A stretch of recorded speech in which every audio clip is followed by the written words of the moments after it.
नमस्कार दोस्तों। स्वागत है आपका एक बार फिर लॉस्ट एकोस पर।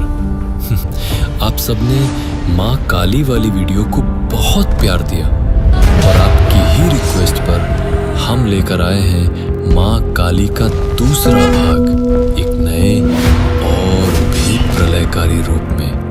पहले भाग में हमने देखा था कैसे माँ महाकाली ने धूम्रलोचन, चंडमुंड और रक्तबीज जैसे महादैत्यों का संहार किया। किस प्रकार उनकी हुंकार मात्र से धरा तक कांप उठी थी और उनके क्रोध की ज्वाला से भयभीत होकर दैत्यराज शुंभ और निशुंभ पाताल लोक की अथाह गहराइयों में छिप गए थे।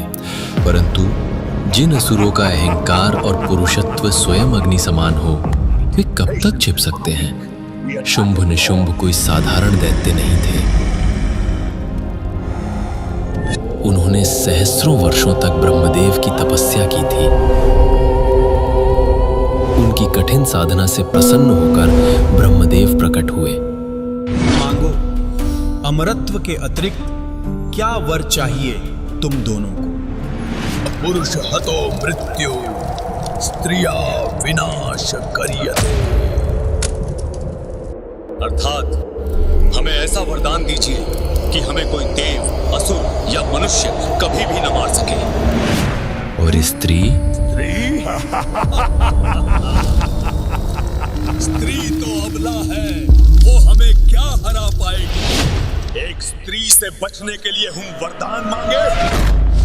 यह हमारी तपस्या का अपमान होगा। ठीक है, ऐसा ही होगा। तथास्तु।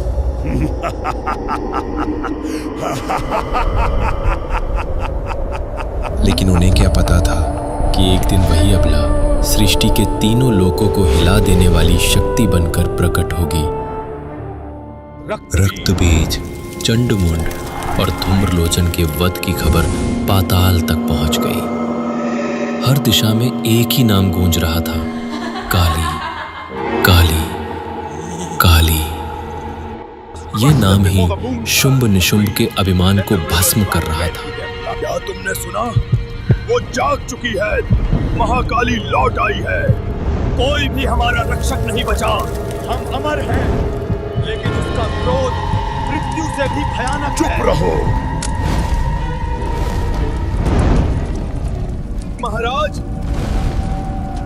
हमारी रक्षा करो, हमें बचाइए प्रभु। अपमान का धुआं उनके भीतर जल उठा।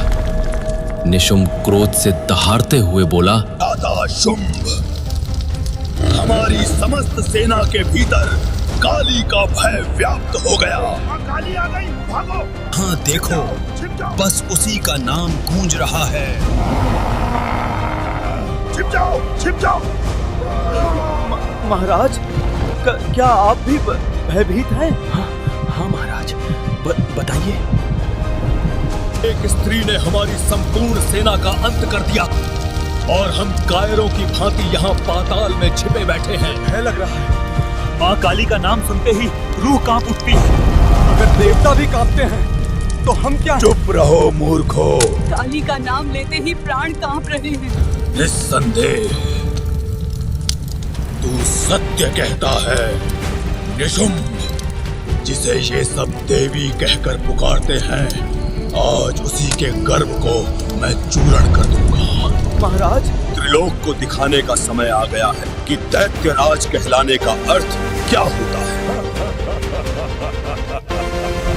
भाई, मेरी तो पैंट गीली हो गई थी। दैत्यराज की जय हो, हमारे प्यारे दैत्यराज की जय हो। जाओ हमारे सबसे विशाल और भयानक दैत्यों को बुलाओ। दैत्यराज की जय हो। हर दिशा से हमारी संपूर्ण असुरी सेना को एकत्रित करो। चलो महाराज की आज्ञा का पालन करें। दैत्यराज की जय हो, दैत्यराज की जय हो, जय हो। पाताल के अंधकार से लेकर स्वर्ग के शिखर तक हर योद्धा को आज रणभूमि की पुकार सुनाई देनी चाहिए। आज कोई छिपे नहीं, आज काली के नाम से कांपती इस सृष्टि को फिर से हमारे भय से भर दो।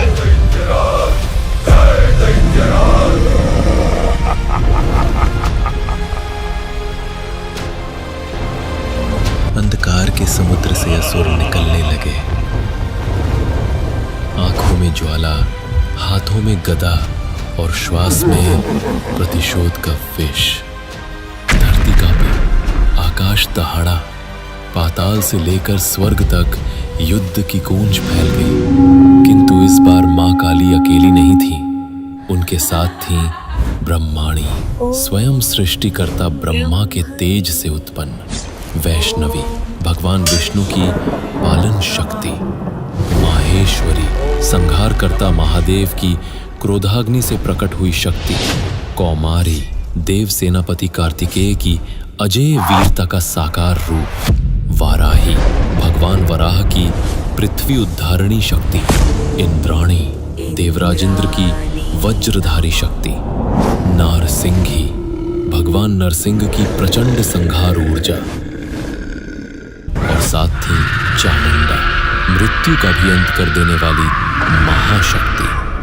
10 महाविद्याएं, ब्रह्मांड के हर रहस्य की स्वामिनियां और 64 योगिनियां, जिनके नृत्य से काल भी थर्रा उठता है। ये दृश्य ऐसा था मानो स्वयं प्रलय ने रूप धारण कर रणभूमि में अवतार लिया।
असुरों ने अपने बाणों की वर्षा की जैसे अग्नि की बारिश हो रही हो। मां काली ने अपनी हंसी से ही उस वर्षा को भस्म कर दिया।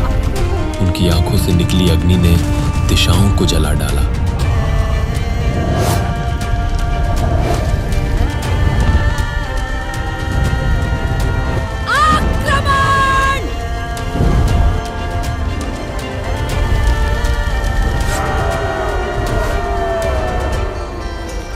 देवियों की सेना रणभूमि में उतर आई।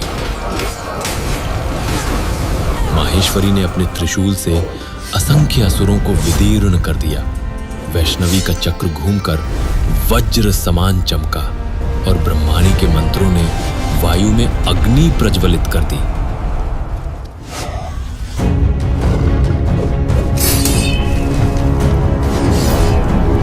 निशुंभ प्रचंड क्रोध में कांप उठा। उसने दहाड़ते हुए गदा घुमाई। एक स्त्री मेरे समक्ष टिक नहीं पाएगी। इतना आत्मविश्वास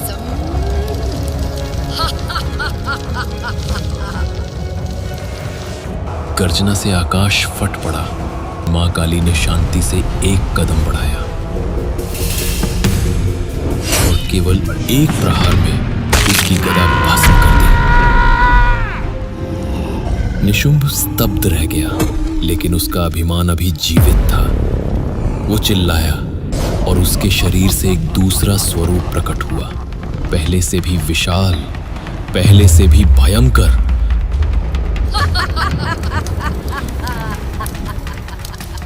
कितने रूप लेगा तू? तेरे हर रूप में बस अहंकार ही बसता है। एक ही दिव्य प्रहार में मां काली ने उन दोनों रूपों का विनाश कर दिया।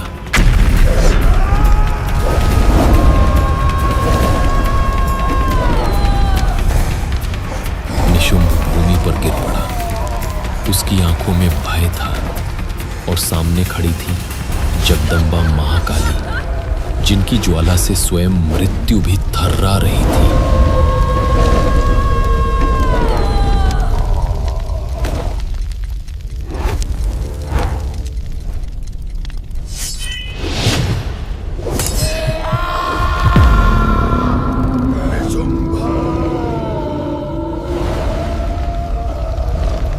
आज तेरा अंत निश्चित है। काली, तू अकेली नहीं है, तेरी सहायक देवियां तुझे बल दे रही हैं, वरना दिखाता मैं तुझे कि स्त्री तुच्छ होती है, निर्बल होती है। मैं ही वे सब हूँ शुंभ। जब संपूर्ण सृष्टि में एक ही चेतना व्याप्त है तो मुझे सहायता की आवश्यकता कैसी?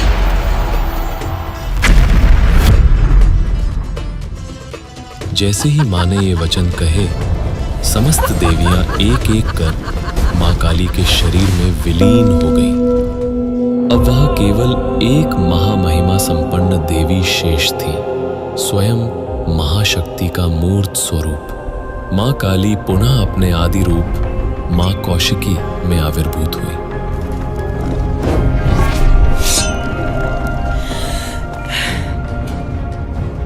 उसी क्षण आरंभ हुआ एक आकाशीय महायुद्ध।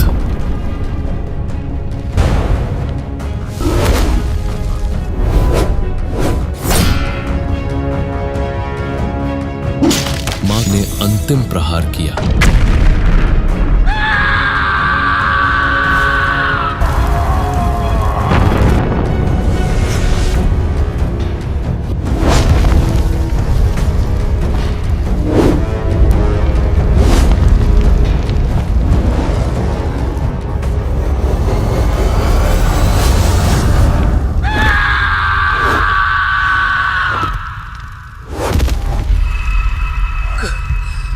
कौन है तू? कितने रूप है तेरे? क्या कहा तूने? कौन हूं मैं?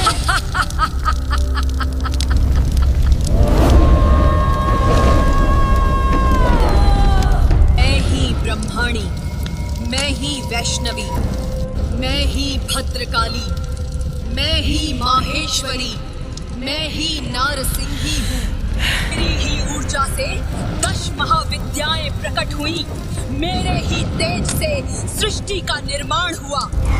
आरंभ में, अंत भी मैं, जीवन में और प्रकृति भी मैं हूँ।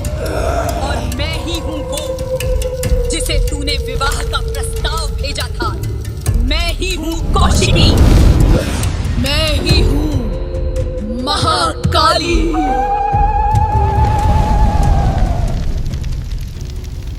निशुंभ, जिस स्त्री को तू अबला कहकर हंसा था, आज उसी स्त्री के चरणों में लहू लुहान पड़ा है तू। बोल, क्या कहा था तूने? बोल शुंभ, बोल। स्त्री अबला होती है। मूर्ख, यदि आ हटा दिया जाए अबला से तो केवल बल शेष रह जाता है, और वही बल आज तेरे विनाश का कारण बनी है। बोल, कहां गया तेरा पुरुषत्व? कहां गया तेरा अभिमान? बोल शुंभ, बोल। माँ काली की आंखों से निकली अग्नि ज्वाला ने आकाश को रक्तिम कर दिया। माँ पुनः अपने मूल स्वरूप देवी कौशिकी में आविर्भूत हुई और फिर एक प्रलयंकारी गर्जना, एक दिव्य प्रहार, और एक क्षण में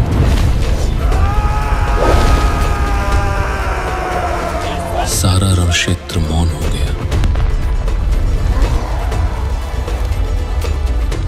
रक्त से भीगी हुई धरती देवी के चरणों को नत हो चूम रही थी। दिशाएं स्तब्ध थीं।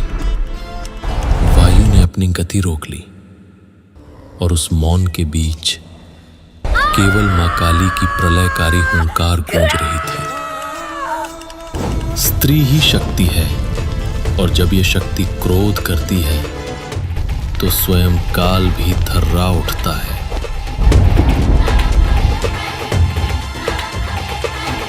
आकाश से पुष्प वृष्टि होने लगी। बची खुची दैत्य सेना ये दृश्य देखकर विक्षिप्त हो उठी। वे रणभूमि छोड़कर भागने लगी, पर मां के प्रकोप से बचना असंभव था।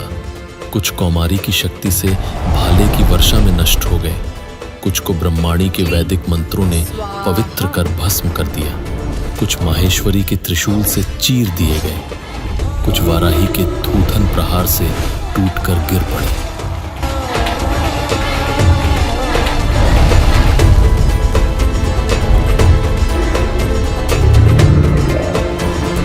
और शेष वैष्णवी के चक्र और इंद्राणी के वज्र के प्रहार से विनष्ट हो गए।